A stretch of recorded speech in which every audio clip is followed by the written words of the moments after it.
Assalamualaikum warahmatullahi wabarakatuh. Perkenalkan, nama saya Ali Alamsyah Rahab dengan NIM 1705112011. Dan saya Ammar Zaki Khalid dengan NIM 1705112050.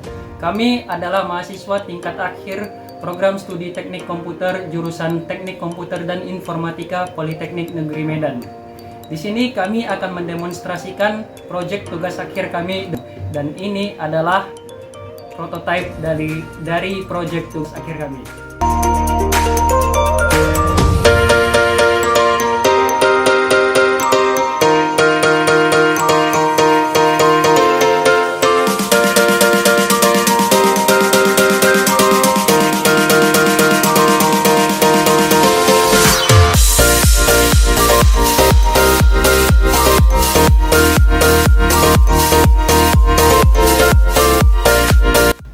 Dalam membangun proyek tugas akhir ini, kami menggunakan 3 buah sensor. Yang pertama, sensor suara. Yang kedua, sensor rain. Dan yang ketiga, sensor DHT11. Kemudian, kami juga menggunakan modul relay 2 channel dan motor servo MG966R beserta microcontroller Node MCU ESP8266 sebagai pengendali utamanya. Alat kami ini terdiri dari sistem monitoring dan sistem otomatisasi. Monitoring yang dapat dilakukan pada alat ini adalah monitoring tangisan bayi, monitoring bayi sedang mengompol, dan monitoring suhu dan kelembaban udara pada keranjang tidur bayi. Sedangkan sistem otomatisasi yang dapat dilakukan alat ini adalah menghidupkan kipas secara otomatis dan mematikan kipas secara otomatis. Kemudian menggoyangkan keranjang tidur bayi secara otomatis. Baiklah, saya akan mempraktekkan agar user dapat melakukan monitoring terhadap kondisi bayi melalui website secara real time. Karena kami menggunakan jaringan localhost, hal yang pertama dilakukan adalah mengaktifkan Apache dan MySQL pada software SAMPiP. Berikut videonya. Pertama, kita buka aplikasi atau software daripada SAMPiP. Kemudian aktifkan atau pencet tombol start pada Apache dan MySQL. Karena kami menggunakan HP, yang harus diketik pada URL adalah IP address daripada software SAMPiP, yaitu 192.168.4366/tugas akhir. Agar user dapat mengakses halaman utama, user terlebih dahulu harus mempunyai akun. Jika user belum mempunyai akun, maka user harus melakukan pendaftaran dengan cara klik daftar, buat username Ali Alamsyah 123 dengan password 12345 atau bebas.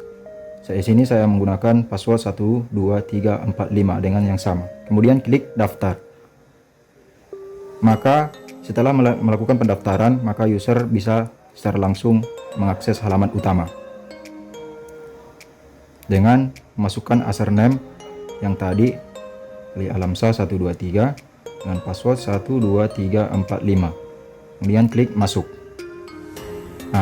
Tampilan sudah nampak dan kita bisa melakukan monitoring terhadap keadaan bayi. Baiklah, monitoring pertama yang dapat dilakukan user adalah monitoring tangisan bayi. Untuk melakukan monitoring tangisan bayi, diperlukan sensor suara untuk mendeteksi suara tangisan tersebut. Nah, sebelumnya kan kami melakukan pendaftaran melalui handphone. Sekarang kami melakukan monitoring melalui laptop. Caranya adalah dengan mengetikkan localhost pada URL / folder dari website yang ada di htdocs. Di sini nama foldernya adalah tugas akhir, maka yang kita ketik adalah localhost / tugas akhir. Kemudian kita masukkan username yang kita daftarkan tadi adalah Ali Alamsyah 123. Kemudian kita masukkan passwordnya 12345. Oke, sudah masuk ke halaman utama. Jadi ketika tidak ada suara tangisan yang terdeteksi, maka output pada website adalah tidak ada tangisan bayi dengan gambar bayi sedang tidur. Nah, sekarang kita lihat kebalikannya. Kita lihat bagaimana kalau terdeteksi bayi sedang menangis. Kita lihat perubahan pada website. Yuk, kita lihat contohnya.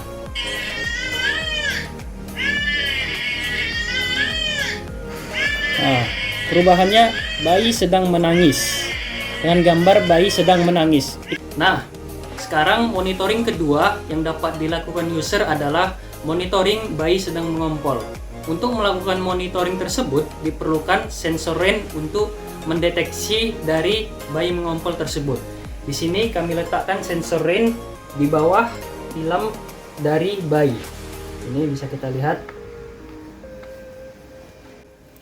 Nah, kita lihat output pada website. Ketika bayi tidak terdeteksi sedang mengompol, maka output pada website adalah dedek bayi enggak ngompol dengan gambar bayi yang tersenyum. Nah, sekarang kita lihat apabila bayi terdeteksi mengompol. Di sini kami gunakan air sebagai parameternya. Anggap aja ini adalah pipis bayi. Kita lihat outputnya yang berubah. Tuh, outputnya berubah menjadi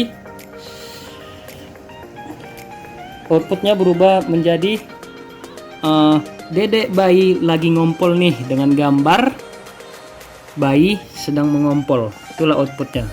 Nah, sekarang kita lakukan pembersihan pada sensor rain. Berarti kalau kita bersihkan air yang ada di sensor rain, berarti bayi tidak mengompol lagi. Kita lihat perubahannya pada website. Oke, perubahannya dedek bayi enggak ngompol dengan gambar bayi sedang senyum. Baiklah, monitoring ketiga yang dapat dilakukan user adalah monitoring suhu dan kelembaban udara pada area keranjang tidur bayi. Untuk melakukan monitoring tersebut digunakan sensor DHT11 untuk mendeteksi suhu dan juga kelembaban udara pada sekitar area keranjang tidur bayi. Oke, inilah tampilan dari monitoring suhu dan kelembaban udara. Suhu saat ini adalah 32 derajat Celcius dan ini adalah grafiknya. Sedangkan kelembaban udara pada saat ini adalah 68 dan ini adalah grafiknya. Ketika pin dari sensor DHT11 kita cabut, kita lihat perubahan pada website. Kita cabut ya. Kita lihat nih. Maka secara otomatis suhu adalah 0 derajat Celcius dan kelembaban udara adalah 0 derajat Celcius dan grafiknya menjadi 0. Kita lihat turun seperti ini. Artinya menandakan bahwa proses pengiriman nilai dari sensor DHT11 berhasil dilakukan. Oke, tadi kan pin dari DHT11 kita cabut tuh semuanya. Suhunya jadi 0 dan kelembaban jadi 0. Kita lihat setelah kita pasang kembali, apakah dia naik lagi suhu dan kelembaban udaranya atau tidak. Oke, kita pasang kembali.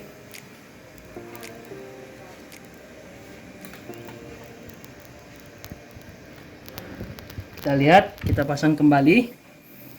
Nah, suhunya menjadi 32 derajat Celcius dan kelembaban udara menjadi 70. Ini grafiknya. Artinya, proses pengiriman nilai dari sensor DHT11 melalui node MCU-SP8266 ke dalam database dan ditampilkan ke website telah berhasil dilakukan. Baiklah, setelah teman saya tadi sudah menjelaskan bagaimana sistem monitoring terhadap alat ini, website kami juga menyediakan fitur tambahan yang mana user dapat melakukan pengontrolan terhadap lampu tidur bayi. Untuk melakukan pengontrolan terhadap lampu, maka diperlukan relay sebagai sublar on-off.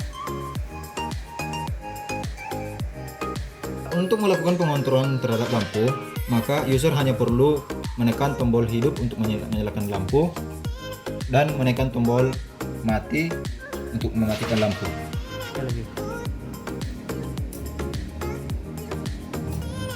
Oke, sekarang kita masuk ke sistem otomatisasi pada alat ini.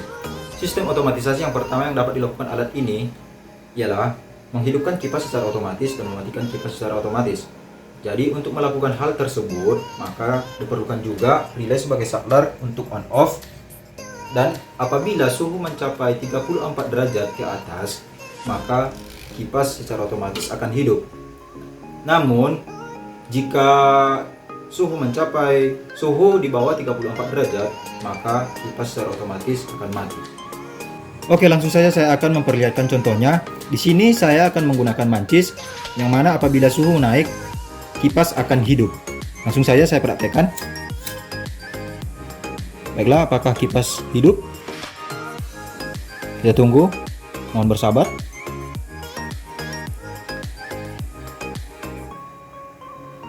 Apakah suhu naik, kipas akan hidup?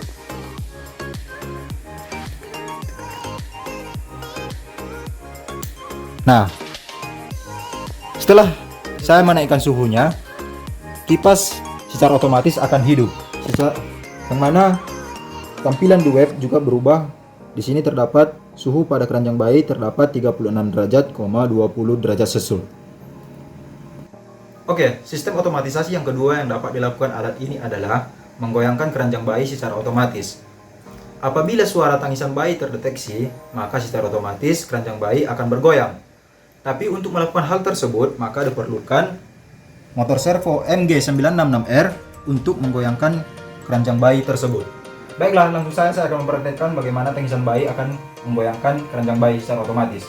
Di sini saya menggunakan alternatifnya HP. Baiklah, langsung saja. Nah, secara otomatis keranjang bayi akan bergoyang. Demikianlah demonstrasi dari proyek tugas akhir kami. Semoga bermanfaat kepada kita semua. Wabillahi taufiq wal hidayah. Wassalamualaikum warahmatullahi wabarakatuh.